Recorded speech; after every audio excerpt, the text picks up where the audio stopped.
Fala galera, beleza? Aqui é o Gustavo, espero que todos estejam bem. Hoje vamos fazer o review aqui da Bíblia de Estudo Spurgeon, estudo expositivo e aplicação pessoal. Essa Bíblia está na versão King James 1611, tá? A Bíblia bem parruda, bem grande, corte dela aqui pintado num tom de verde musgo, a capa creme.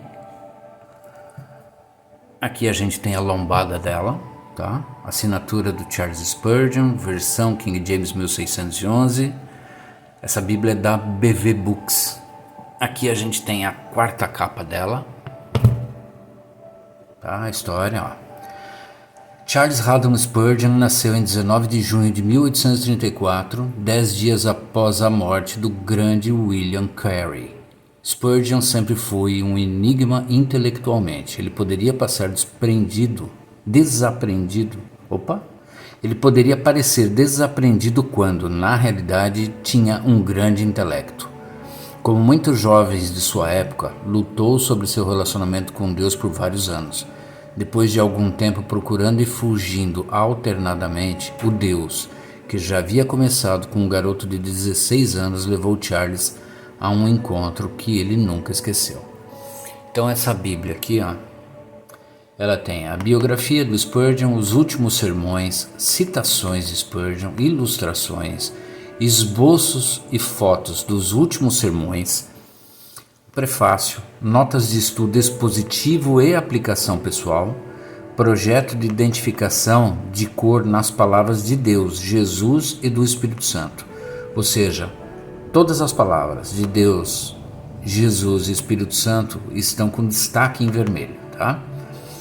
A Bíblia King James, a BKJ 1611 de estudo Spurgeon, inclui notas de estudo expositivas elaboradas a partir dos sermões que Charles Haddon Spurgeon pregava durante seu ministério. Estas notas fornecem um ponto útil de entrada para os sermões de Spurgeon e uma maneira conveniente de ler as exortações de Spurgeon da Escritura ao lado da Escritura. Podemos dizer que possuímos uma joia rara, uma obra-prima, uma Bíblia diferente das que usualmente possuímos. Nesta Bíblia, em trabalho conjunto com a Lifeway and BHE Bible, você encontrará todos ou quase todos os estudos que Spurgeon desenvolveu na trajetória de sua vida. Quem assina aqui, Cláudio Rodrigues, que é o editor da BV Books.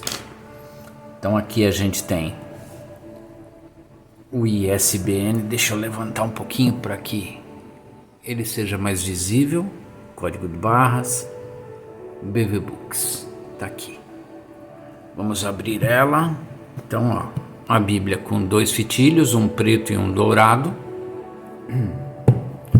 Deixa eu centralizar bem aqui que eu vou abrir. Ela é meio grande, tá? Dá uma olhada. Essa Bíblia... Deixa eu ver. Deixa eu pegar a fita aqui. Vamos dar uma olhada. Ela tem 17,5 de largura. Quase 25 centímetros de comprimento. E... quase 7 centímetros de largura aqui das páginas, tá? Quantas páginas ela tem? Vamos dar uma olhada.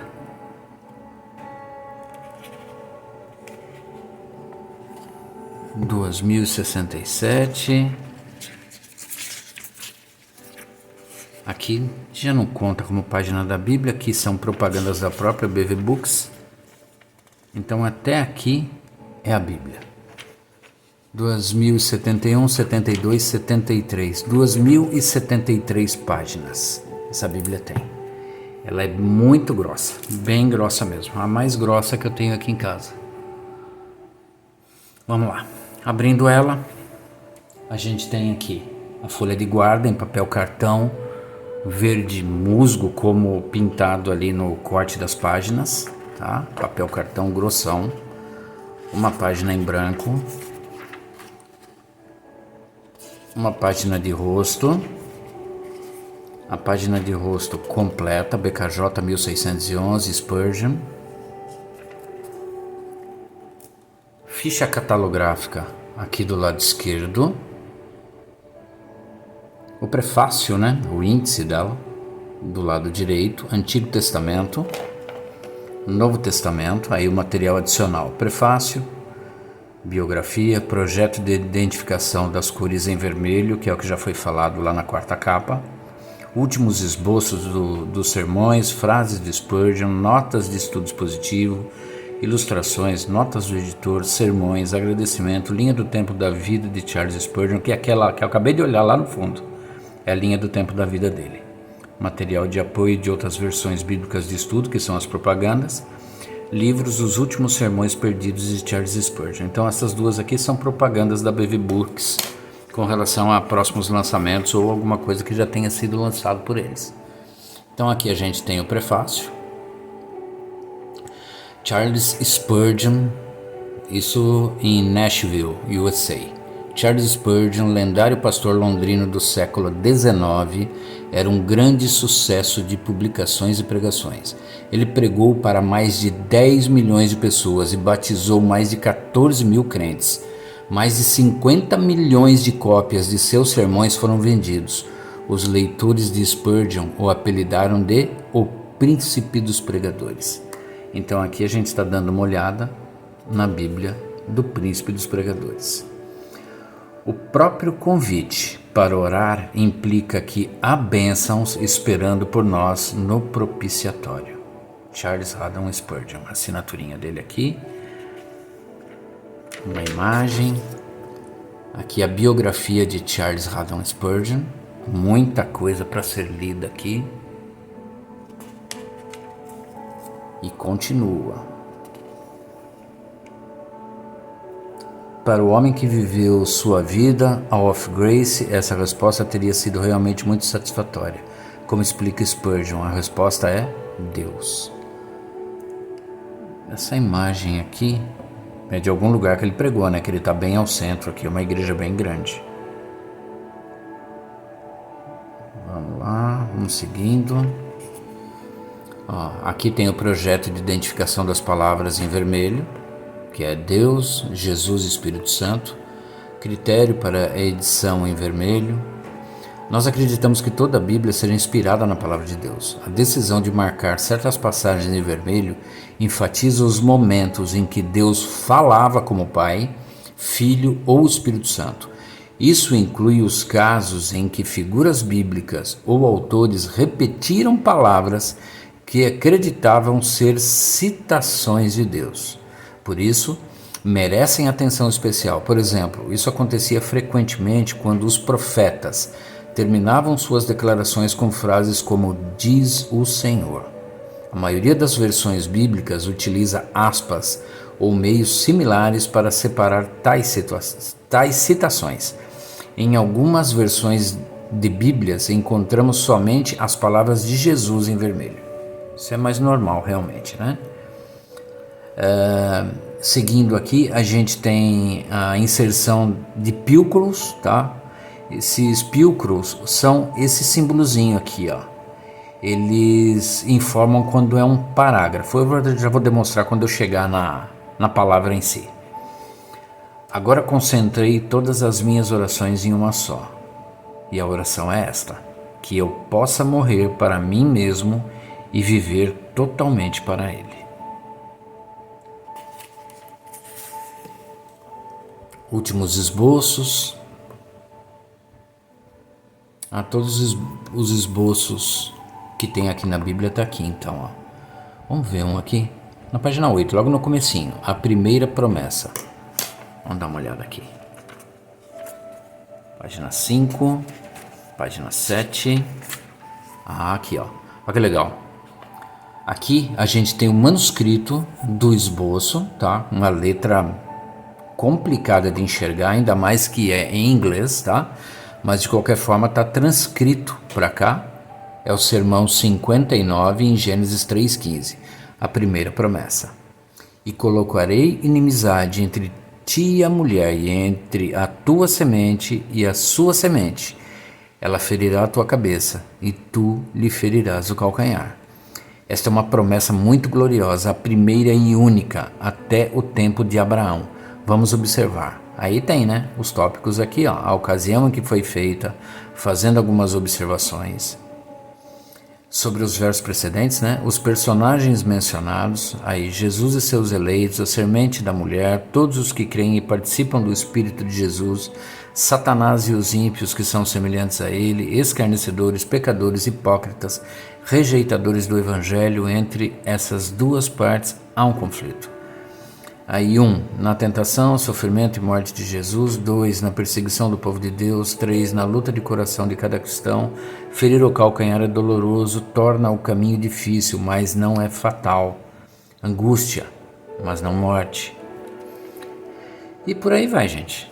Então isso daqui é o primeiro esboço, a primeira promessa. Vamos voltar lá?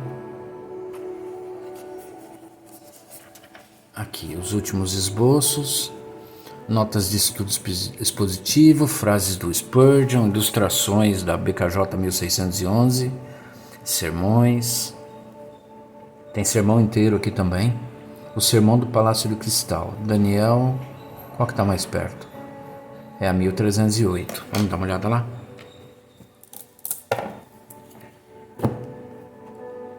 Mil 308. Palavras de Deus em vermelho. 1303, 305, 307. O sermão está aqui, ó. Sermão do Palácio de Cristal. O número 154. Serviço de jejum e oração realizado no Palácio de Cristal, Sydenham, Londres, quarta-feira, 7 de outubro de 1857, pelo reverendo Charles Spurgeon, para mais de 24 mil pessoas reunidas. 24 mil pessoas para assistir o sermão. E é grande. A breve invocação, a exposição das escrituras de Daniel 9, 1 a 19, versos. Aí ele traz a exposição, ele traz a oração. É bem grande, bem grande. Projeto Spurgeon. Vamos para dentro da Bíblia. Aqui eu estou mostrando algumas coisas, mas vamos para ela em si. Então aqui a gente tem a nota do editor, que é o Cláudio Rodrigues, diretor executivo da BV Books. Agradecimentos. Começa aqui o Antigo Testamento, primeiro livro de Moisés, chamado Gênesis. A gente tem aqui uma introdução, né? A gente tem, em primeiro aqui, autor e período da escrita. A gente tem as circunstâncias da escrita, as contribuições para a Bíblia, contribuição para a Bíblia, a estrutura, o Spurgeon em Gênesis. E aqui realmente começa a Bíblia em si. Letra grande, muito legível, bem interessante mesmo. Aqui a gente anota as palavras de Deus em vermelho, tá? Então é uma Bíblia que traz o texto em duas colunas. O texto, o nome do livro, aliás, está no cantinho de cada página, tá? Então é bem fácil de ser localizado. Aqui a gente tem a primeira nota de Spurgeon. Como houve luz antes de haver o sol, já que o sol não foi criado até o quarto dia da semana, não nos cabe entender, mas Deus não é dependente de sua própria criação. Ele pode produzir luz sem o sol. Ele pode divulgar o evangelho sem a ajuda de ministros. Ele pode converter almas sem qualquer método humano ou angelical, pois ele age de acordo com a sua própria vontade, tanto no céu como na terra. Então, vamos dar uma olhada aqui na palavra em si, como que é a versão King James 1611. É uma versão fiel, tá? Não é uma versão contemporânea. Então ela tem aquele tom mais ACF, Almeida Corrigida Fiel. ela tem um tom mais rebuscado. Vamos lá. No princípio, criou Deus o céu e a terra era sem forma e vazia, e havia trevas sobre a face do abismo, e o Espírito de Deus se movia sobre a face das águas. E disse Deus: haja luz, e houve luz. E viu Deus a luz, que isto era bom. E Deus separou a luz das trevas, e chamou Deus a luz dia, e as trevas ele chamou noite. E houve a tarde e a manhã, o primeiro dia. E disse Deus: haja um firmamento no meio das águas, e deixe que separe as águas das águas. E fez Deus o firmamento, e separou as águas que estavam debaixo do firmamento das águas que estavam acima do firmamento. E assim foi. E Deus chamou ao firmamento céu. E houve a tarde e a manhã, o segundo dia. Tá? Aqui a gente tem as notas de rodapé, as notas de estudo também em 2 colunas, tá? A gente tem ao centro aqui as notas de referência, tá? Bem pequenininhas, mas super legível. A letra, o tamanho da letra aqui das notas de estudo são bem menores que as de cima, tá? O texto bíblico em si tem uma letra grande. Aqui a gente tem uma letra normal para pequena, tá? Mas super legível, impressão muito boa. Papel branco, mais grosso que o normal de uma Bíblia convencional, tal. É um papel diferente, é um papel mais grosso, muito bom, muito bom. Vamos agora para uma parte que eu separei, tá em Mateus. Eu coloquei um marcador de página aqui. Eu achei bem interessante para a gente dar uma olhada no estudo no modo geral, tá? A passagem que eu separei aqui é a que trata da cura do servo de um centurião. Essa passagem ela é ligada, né, com Lucas 7, 1 a 10 e João 4, 43 e 54. Ela faz parte, né, dos evangelhos sinóticos. Então a mesma passagem você vai achar aqui também em Lucas e João. Vamos ler a passagem completinha aqui até aqui, ó. E quando Jesus estava entrando em Cafarnaum, veio até ele um centurião, implorando-lhe e dizendo: Senhor, o meu servo jaz em casa doente com uma paralisia, gravemente atormentado. E Jesus lhe disse: eu irei e o curarei. E o centurião respondendo, disse: Senhor, eu não sou digno de que entres debaixo do meu telhado, mas dize somente uma palavra, e o meu servo será curado. Pois eu também sou homem sob autoridade, e tenho soldados sobre mim. E digo a este homem, vai, e ele vai, e a outro, vem, e ele vem, e ao meu servo, faze isto, e ele o faz. E Jesus, ouvindo isso, maravilhou-se, e disse aos que o seguiam: na verdade, eu vos digo que não tenho encontrado tão grande fé. Na verdade, eu vos digo que não tenho encontrado tão grande fé, não em Israel.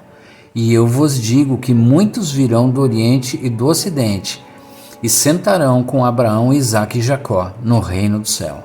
Mas os filhos do reino serão lançados em trevas profundas. Ali haverá pranto e ranger de dentes. Então Jesus disse ao centurião: vai no teu caminho, e como tu creste, assim seja feito a ti.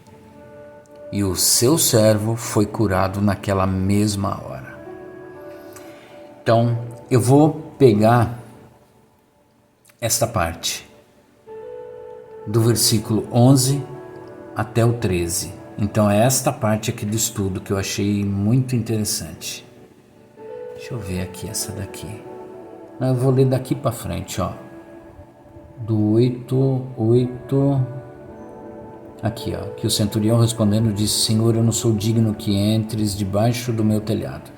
Eu vou ler este estudo aqui, que é de 8, 9 8, 8, 9, aí 11, 12 e 13, que é este último versículo aqui. Então vamos lá. Deixa eu tentar dar um zoom aqui. Deixa eu ver se eu consigo. Aí. Aqui dá para enxergar. Deixa eu chegar lá mais para cá. Aí. Aqui dá. Bem, ele mesmo, tendo poder sobre seus soldados e servos, argumentou que Cristo deveria ter ao menos o mesmo poder sobre todas as forças da natureza. E, como os centuriões não precisavam ir e fazer as coisas por si mesmos, bastava que ordenassem aos servos como ele mesmo fazia. Então certamente não haveria necessidade de fazê-lo o grande comandante, a quem simplesmente tinha de proferir a ordem, e ela seria obedecida, e o servo do centurião seria curado. Você acha que esse seja um argumento engenhoso? É verdade, sim, mas também é muito claro e convincente. Tenho lido ou ouvido muitos argumentos engenhosos em favor da descrença, e muitas vezes desejei que metade da ingenuidade gasta em vão pudesse ser exercida na descoberta de razões para acreditar. Fico satisfeito em notar que esse comandante de 100 soldados romanos apenas argumentou sobre sua própria posição, e assim forjou em sua mente ainda mais confiança no poder de Cristo para curar seu servo doente. Haverá algo em você mesmo que, se olhar da maneira correta, poderá lhe ajudar a reunir argumentos a respeito do poder do Senhor Jesus Cristo? Vamos lá. É algo estranho, mas apesar disso, ainda continua acontecendo. As pessoas que são colocadas em posições de privilégio, que você naturalmente esperaria que se tornassem crentes, permanecem incrédulas, enquanto outras, que vivem em terrível desvantagem, apesar disso, saem da vida do pecado e completa ignorância e se tornam crentes em Cristo. Que nenhum de nós, sentados sob o som do evangelho de Shabat a Shabat, venha a ser essa triste ilustração da verdade, enquanto outros, não acostumados a ouvir a palavra, possam ser exemplos felizes da maneira como o Senhor ainda toma estranhos e os adota em sua família. Agora aqui, o que eu achei mais interessante está exatamente aqui, tá? Que trata do verso 13 do capítulo 8. Então Jesus disse ao centurião: vai no teu caminho, e como tu creste, assim seja feito a ti. E o seu servo foi curado naquela mesma hora. Jesus tratara a todos da mesma maneira, de acordo com esta regra: como tu creste, assim seja feito a ti. Se você puder acreditar na grandiosidade dele, receberá grandes coisas dele. Se o considera bom, grande e poderoso, descobrirá que ele é de fato assim. Se puder conceber a respeito dele grandes coisas para além do que qualquer um já concebeu, descobrirá que ele se equiparará a todas as suas concepções, e sua maior fé será superada. É uma lei do seu reino, da qual Cristo nunca se desvia. Seja feito segundo a sua fé. Então aqui eu já tirei o zoom para a gente dar prosseguimento, tá? Vou dar uma folhada de leve só para vocês terem uma noção. Vamos ver se a gente encontra mais alguma coisa, mas é aquilo, muitos estudos. Palavras de Jesus em vermelho. Tá aqui um quadro com umas frases de Spurgeon. A conversão é o início de uma vida inteira de conflito. É o primeiro golpe em uma batalha que nunca terminará até que estejamos na glória. Você e eu temos a obrigação de pregar o Evangelho, mesmo que nenhuma alma seja convertida por ele, porque o grande propósito do Evangelho é a glória de Deus. Visto que Deus é glorificado até mesmo naqueles que rejeitam o Evangelho. Então, eu vou seguir lá para frente para mostrar aquela parte diário de anotações do Spurgeon, aqui, ó. Vamos lá para ver o que a BV Books tem de propaganda dos produtos dela aqui, ó. Como eu já tinha mostrado, aqui a gente tem a linha do tempo da vida de Charles Haddon Spurgeon, de 1834 até 1892. Então nasceu em Essex, em Kelvedon, convertido em Colchester em 1850 e por aí vai. Tem toda a trajetória dele aqui. A Bíblia King James aqui embaixo, ó, utilizada por Spurgeon, a mesma versão, tá? 1611, do rei Tiago. King James, rei Tiago. Aqui agora a gente tem as outras Bíblias da BV Books, tá? Que é a famosa deles, que é com estudo Holman, que é muito boa também, tá? A gente tem aqui essa textual, que é uma Bíblia de estudo contextual, tradução dos textos críticos, tá? A gente tem também aqui a Peshitta. A gente tem a sequência, essa daqui eu tenho, ó. Ela tá aqui? Não, ela tá no meu quarto. Mas é uma 1611. Essa daqui, o que ela tem de interessante é a concordância. É muito grande, muito boa. Ela não tem referências cruzadas, mas ela tem concordância. E o corte dela é todo estampado, é bem bonito, com os nomes de Deus e Jesus, tal, toda a volta aqui. É bem legal. Aqui... tá vendo? Tá vendo um erro aqui, ó. Esta daqui é igual a esta, ó. Não, peraí, eu que tô falando abobrinha aqui, ó. Essa daqui é a Lettering. Essa é a Lettering Bible. Essas daqui, elas são mais finas, tem a letra pequena, não tem concordância, elas têm um espaço para você escrever alguma coisa e como tá aqui, ó, para você colorir algumas imagens que tem dentro da própria Bíblia. É interessante. Eu tinha uma... Ela não tá aqui. Eu dei para um amigo meu, Rodriguinho. Essa que eu acabei de falar que eu tenho, ela teria que estar aqui, ó. Essa daqui é igual a que eu tenho, só que essa daqui é a capa leão, que é a com concordância. Aí tem essas ultra finas aqui que eu nunca vi, não sei ao certo como são. Bíblia para Minecrafters, minha primeira mensagem. Bíblias para criança, né? E aqui os livros Sermões Perdidos de Charles Spurgeon. Aqui são os originais, será? Então, o pregador mais popular do mundo. Aqui estão os coletados. Provavelmente, né? Provavelmente são os originais.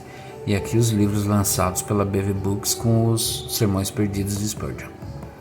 Então é interessante. Chegamos no fim dela. A gente só tem mais uma página em branco aqui. Papel cartão, da mesma cor da entrada. Uma senhora de uma Bíblia. Muito robusta, muito bem feita. A capa dura em soft touch, tá? Ele tem aquele toque aveludado. Aqui a gente tem essas letras aqui em alto relevo, não é baixo, tá? É alto relevo, a gente sente elas. Aqui também na assinatura, a gente sente. Muito interessante, muito boa, muito bem acabada. E é uma Bíblia que não é tão cara, tá, gente? Apesar desse monte de recursos que ela tem, desse acabamento, de todo esse visual dela, de ter essa versão King James 1611 nela, ela não é uma Bíblia cara. Então, uma Bíblia que compensa muito. Para quem conhece algo de Spurgeon, principalmente quem gosta das pregações dele, é uma Bíblia que vale muito a pena. Chegamos ao fim de mais um vídeo. Que Deus abençoe a todos, que vocês tenham um ótimo dia.